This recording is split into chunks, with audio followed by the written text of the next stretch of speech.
कस्तो राम्रो मौसम रहेछ आज पेन मैंने कसले कालले बोलायो फेरि आज मेरो हातबाट जानी गयो ओए ओए के हो पासमान छैन के हो भाइ ओहो दाइ नेपाली हो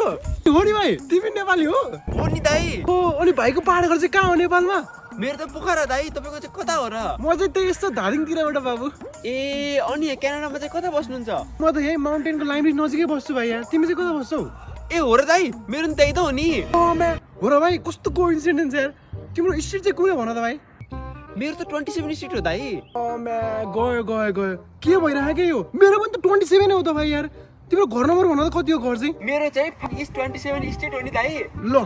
यति भएपछि बाँचेर सार लागेन मेरो पनि त त्यही घर हो त भाइ यार अनि ए बाबुहरू बिहान बिहान किन हल्ला गरेर आऊ भित्र मेरो छोराछोरीहरू सुतिरहन् अनि तिमीहरू दुईजना एउटै एड्रेसमा बसिरहेछौ अनि चिन्दैन एकअर्कालाई होइन नि बुवा हामी त एउटै घरमा बस्ने पो हो त आज बिदाको दिन बुवा के गरेर बस्नु घरमा भनेको लास्टै अल्छी लाएर यस्तो हामी त टाइम पास गर्न बाहिर आएको बुवा सरी ल टाइम पास भइहाल्यो जाउँ जाऊ